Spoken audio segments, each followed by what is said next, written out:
বাচ্চার জন্য আজকে রান্না করব রুই মাছ, আলু এবং ঢেঁড়স দিয়ে। তেল দিয়ে দিয়েছি, খুবই অল্প। পেঁয়াজ দিয়ে দিচ্ছি কড়াইটার মধ্যে।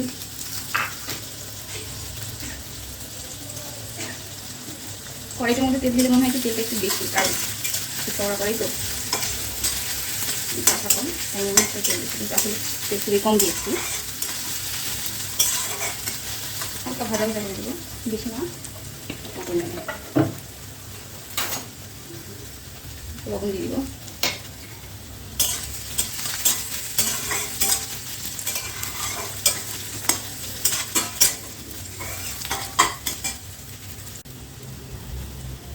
পেঁয়াজ কিছু ভালো ভালো এসছে।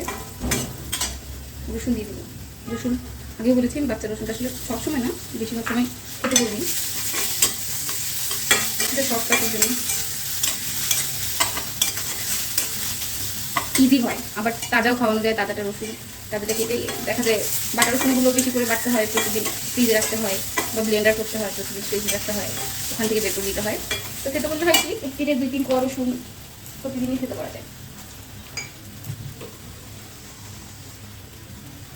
পানি দিব অল্প করে,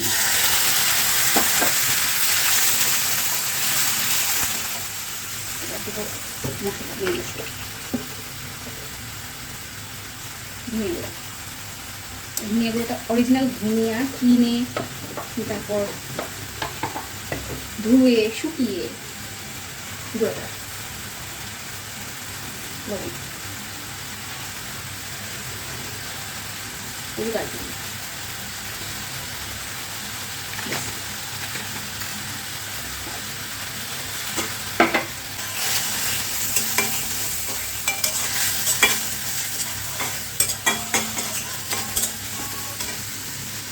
দিয়ে দিচ্ছি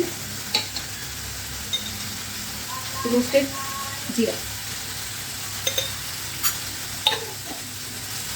আমি আমার বেবির রান্নাটা সবসময় অল্প আঁচে রান্না করার চেষ্টা করি, যেন পুষ্টিগুণটা থাকে আর কি।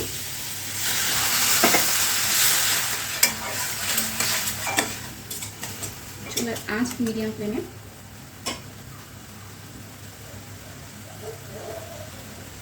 মাছের টুকরো দিয়ে দিচ্ছি।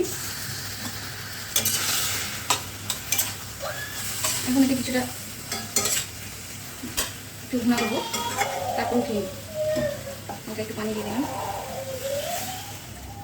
সামান্য।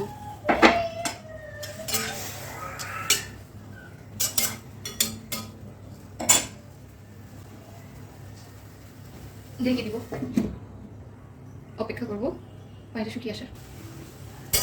দেখি নিচ দিয়ে লেগে গেছে, যদি এটা খুবই সাধারণ মিস্টেক, ব্যাপার না। অল্প পানি দিয়ে গেছিলাম তো সেজন্য লেগে গেছে। আচ্ছা যাই হোক, এখন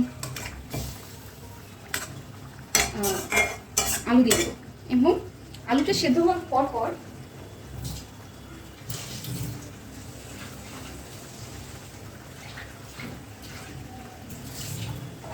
আলুটা সেদ্ধ হওয়ার পর পর আমি ঢেঁড়স দিব। আলু দিব, ঝোলের পানি দিব, ঢেঁড়স তরকারি হওয়ার ঠিক 5 মিনিট আগে দিব, কারণ যেহেতু ঢেঁড়স হতে সেদ্ধ হতে খুব কম সময় নেয়।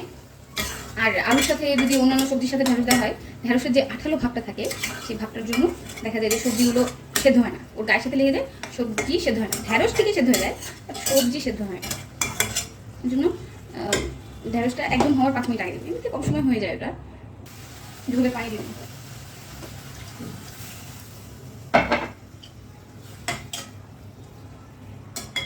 আর একটু দিব পানি,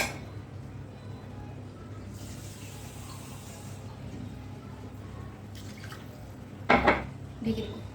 আবার ফিরছি যখন ঢেঁড়স দিব, দেখে নিচ্ছে আলু সেদ্ধ হয়েছে কিনা। আবার একটু হবে, সেদ্ধ হয়ে আসলে আমরা দিয়ে দিব, ঢেঁড়স দিয়ে দিব। তরকারি আলু সেদ্ধ আসছে, এখন ঢেঁড়সগুলো দিই।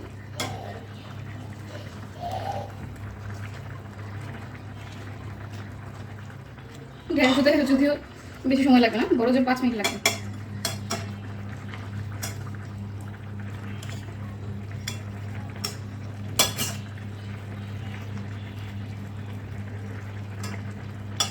আমি 5 মিনিট পরে তরকারিটা নামিয়ে ফেলবো।